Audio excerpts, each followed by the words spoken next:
Баршаңызға сәлем. Бүгін бізде 3-ші сынып математика пәні 157-ші сабақ.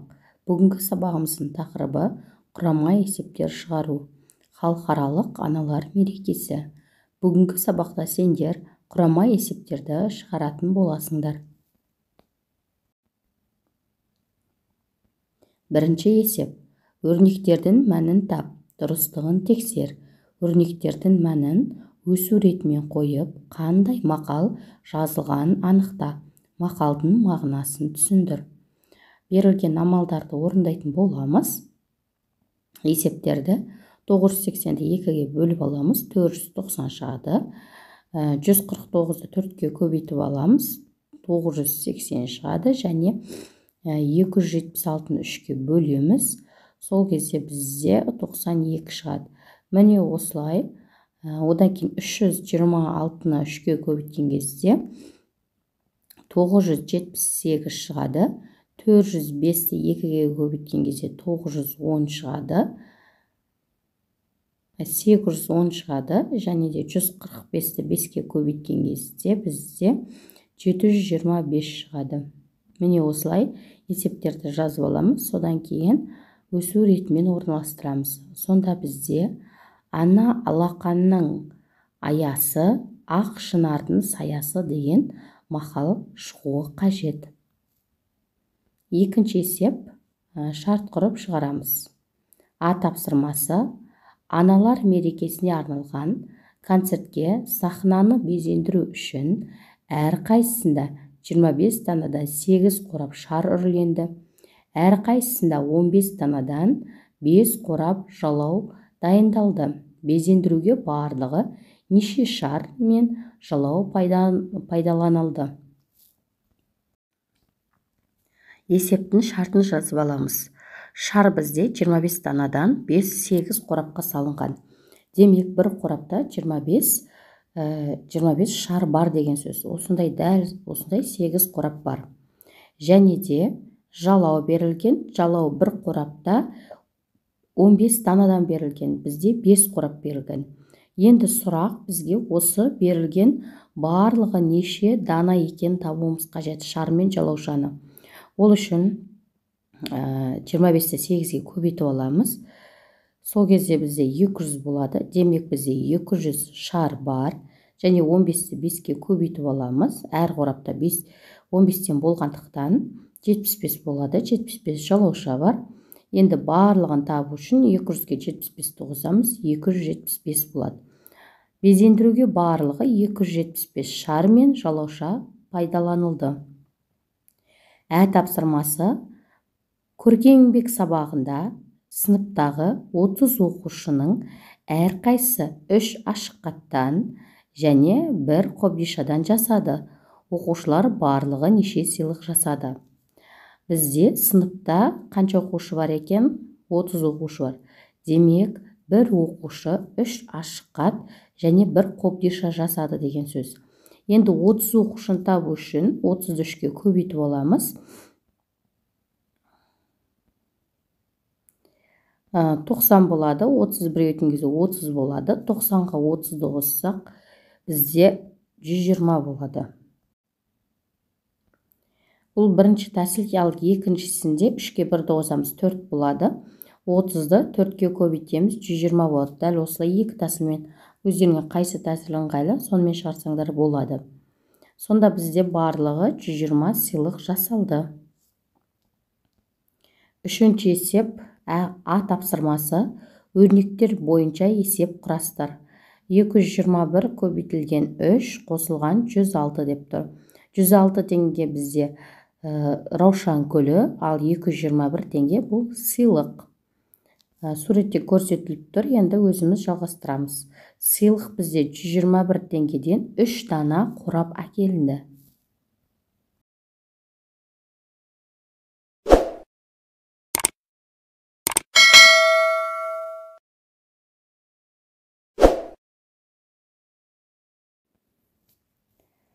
Раушан гүлі 106 теңге, ал сыйлық бізде 221 теңгеден. Енді мен бірінші сұраққа барлығы неше теңге төлегенімді табамын. Ол үшін 221-ді 3-ке көбейтіп аламын. 663 болады. 663-ке 106-ны қосамын.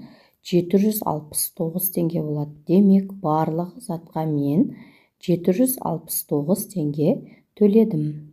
Келесісінде 221-ді 2-ге көбейтеміз. Демек, 2 қорап сатып алдым деген сөз. Және де 106-ны 3-ге көбейтеміз. 3 раушангүл сатып алдым. Енді мен барлығы неше теңге ақша төлегенімді табатын боламын.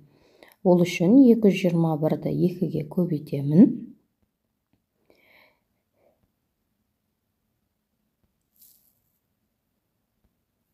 Және де 106-ны 221-ді 2-ге көбейткен кезде 442 шықты.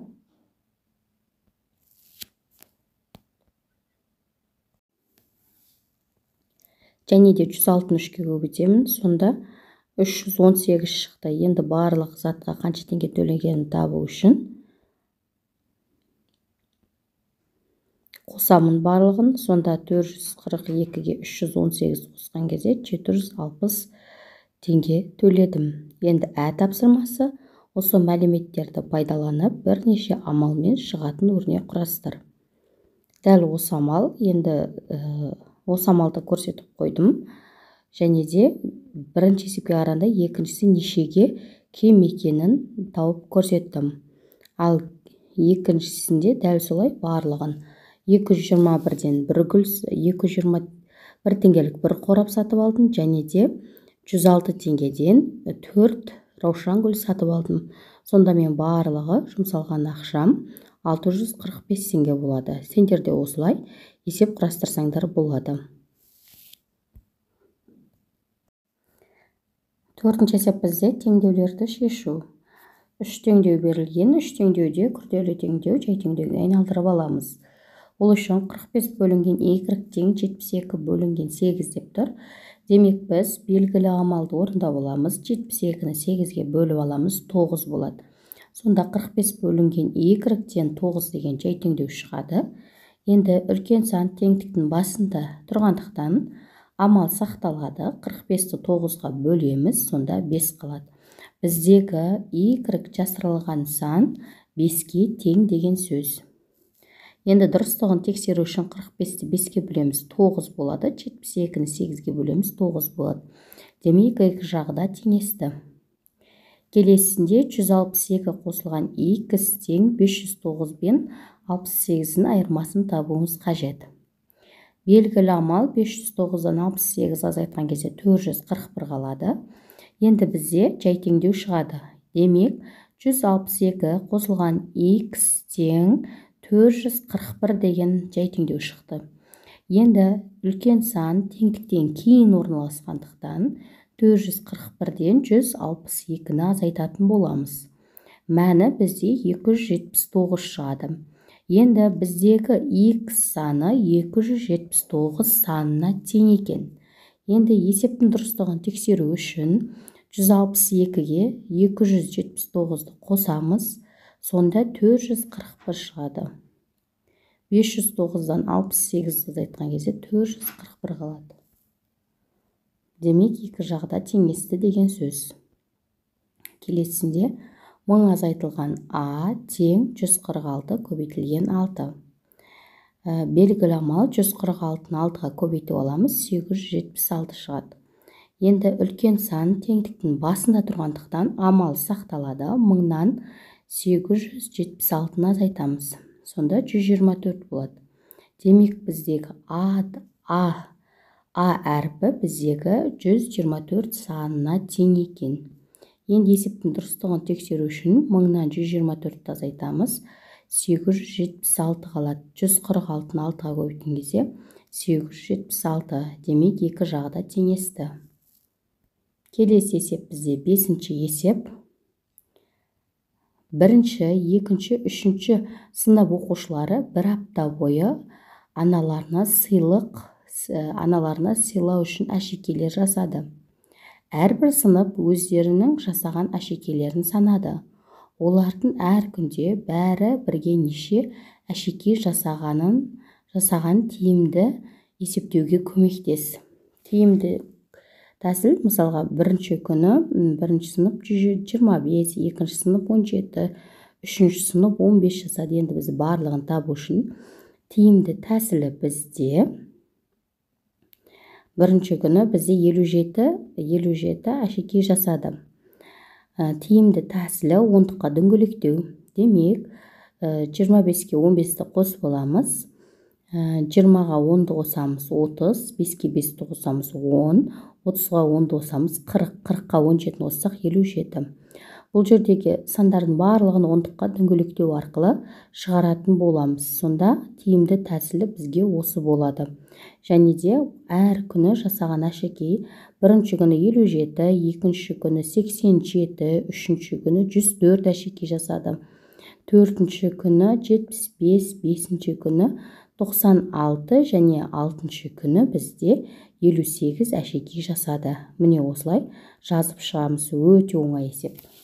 Сызсаңдар да болады, сызбай мен көрсетілген үлгі бойынша жазып шықсаңдар да болады. 6-шы есеп.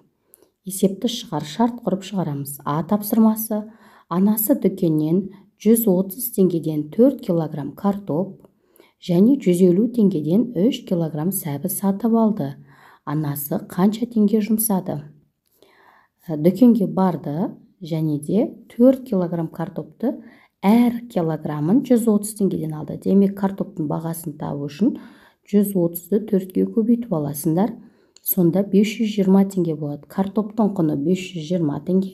Енді сәбіздің құнын табу үшін бағасын санына көбейтеміз. Демек, бағасы 150, саны 3. 150-ді 3-ке көбейтеміз, сонда 450 болады. Сәбіздің құны 450. Енді барлығын табу үшін 520-ға 450-ді қосамыз, сонда 970 теңге болады. Анасы 970 теңге жұмсады.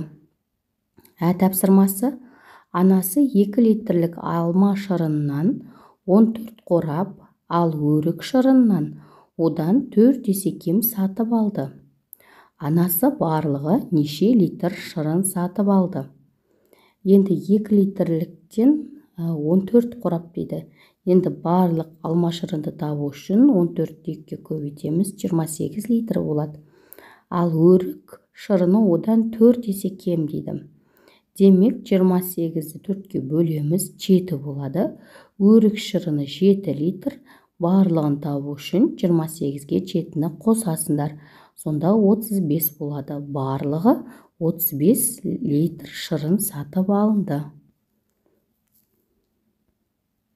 7-ші есеп: заңдылықты анықта. Әрбір жанына 2 цифрдан жазып, қатарды толықтыр. Демек, біз 6, 8, 10-ның 6-ның алдына 2 сан жазуымыз керек, және 10-нан кейін 2 сан жазуымыз қажет. Бұл заңдылықты анықтау үшін мен алдыңғы сабақтарда түсіндіргенмін. Бірінші біз 8-ден 2-ні азайтамыз. 3 сан берілген ғой. 8-ден 2-ні азайтамыз. 2. Демек, біздегі заңдылық 2 санына қосылып отыр деген сөз. Ал оны дұрыстығын тексеру үшін 8-ге 2-ні қосамыз. 10 болды. Демек, біздегі сан 2-ге артып отыр деген сөз. Демек, 6-ның алдындағы сандарды табу үшін одан 2-ге кемітеміз. 6-дан 2-ні кемітеміз 4, 4-тен 2-ні кемітеміз 2 болады. Демек, 2, 4, 6, 8, 10 болды. Енді 2-ні қосам 10-ға. 12, 14. Келесінде де әсінде де дәл солай. 6, 7, 10, 11. Әдегі тапсырмасындағы заңдылықты анықтау үшін 7-ден 1-ді аламын, 7-ден 6-ны аламын, 1 болады. Және де 10-нан 7-ні алам, 3 болады. 11-ден 10-ды алған кезде 1 қалады. Демек, біздегі заңдылық 1-ге және 3-ге 1-ге артып отыр. Біріншісіне, екіншісіне 3-ге артып отыр. Енді алдыңғы заңдылықты табу үшін 2 болады. 2-ден кейін бізде 3 болады. 3-ке 3-ті қосқан кезде 6 болады. 6-ға 1-ді қосқан кезде 7. 7-ге 3-ті қосқан кезде 10. 10-ға 1-ді қосамыз 11. Оған 3-ті қосамыз 14. және де оған 1-ді қосамыз 15. Демек бұл жердегі заңдылық 1, 3, 1, 3 деп қосып отырамыз. 1-ге арттырамыз және 3-ге арттырамыз. Бысында 31, 27, 23 деп отыр, кеміп отыр. Енді біз заңдылықты табуымыз қажет. Бірінші біз 31-ден 27-ні азайтамыз. 4 болды. Және де 27-ден 23-ті азайтамыз. 4 демек санды біз 4-ге кемітеміз деген сөз. 31-дің алдындағы санды табу үшін қосамыз. Одан кейінгі санды табу үшін азайтамыз. 31-ге 4-ті қоссақ 35, 35-ге 4-ті қоссақ 39 болады. Ал енді 23-тен 4-ті азайтқан кезде 23-тен 4-ті азайтқан кезде 19, 19-дан 4-ті азайтқан кезде 15 болады. Міне осылай есептерді шығаратын боламыз. Менің сабағым ұнап жатса, тіркеліп, лайк басуды ұмытпаңдар. Бұл мен үшін өте маңызды. Келесі сабақта кездескенше